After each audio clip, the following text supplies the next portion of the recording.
Welcome back, guys. Here is with me is Tecno 528. Common problem, common issue, and common solution. This phone went off, and as you can see, the phone is a brand new phone, but just like that, the phone went off. So let's drive together and fix this phone together. Before we dive into the video, please do well to subscribe to this YouTube channel if it is your first time, and turn on your bell icon so that you'll get all the notification each time we drop a video. Let's go, guys. Alright, guys, so the first thing we need to do now is to use our meter to meter this phone, so that let's see whether the phone is low short or full short. So let's get our meter and meter this phone. First of all, the first thing you need to do as an engineer, make sure you use your meter very well. So let me place my red probe on the ground and use my black probe on the positive. All right, so let me show you. I need to show you how the meter is reading on the screen. So let's go, guys.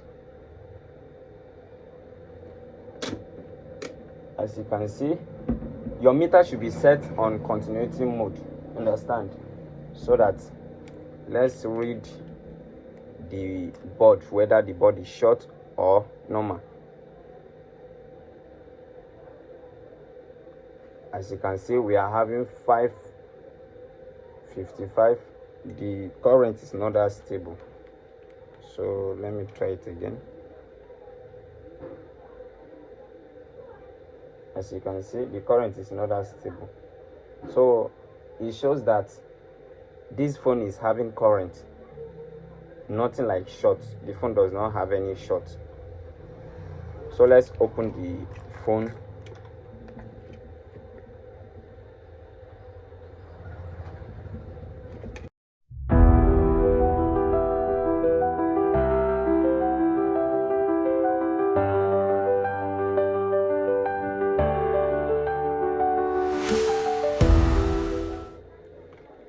After the reading, as you can see, the phone is fine. The current is moving perfectly in this device. So let's try method 1 to see if the phone will turn on. I don't want you to service anything, don't wash anything. If you come across with this issue like this, the first thing you need to do is to heat the CPU. But from this heating, I don't want us to remove this zinc. We'll only heat this zinc so that the CPU should have a little hot temperature, a little. So after the CPU got a little temperature from the blower and the phone does not turn on, then we'll remove this zinc and apply paste on the CPU so that will blow and shake the CPU. But now we are not going to drive into that. Let's heat this zinc alone and see whether the phone will turn on. So let's try it. But first of all, let's try this phone again with our battery, whether the phone will turn on. As you can see, it's not turning on.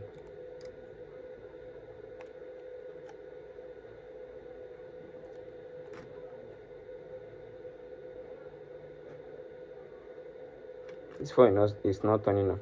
All right, let me try this place whether we'll have current. If we have a current on this keypad, as you can see, we have current. That means the phone is perfectly okay, no shorting found. All right, let's blow this back small a little. Make sure you use your temperature very well.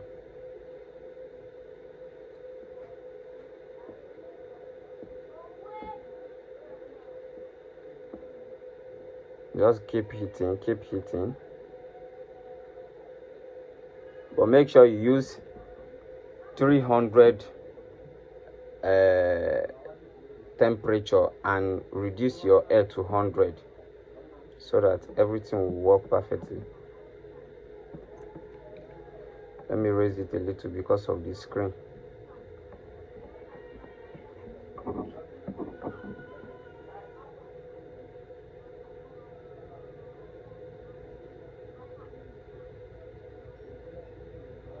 All right. right,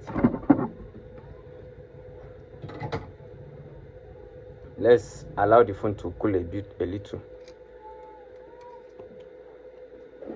Then what we need to do now is to check the phone from our DC power supply. Let's use our DC power supply to see if the phone will turn on. Don't forget, if you are using this kind of DC, make sure you use 4 volts and 5 amp for this kind of phone. Alright, get your DC probe, and this one goes to the ground. Let's check if the phone will turn on.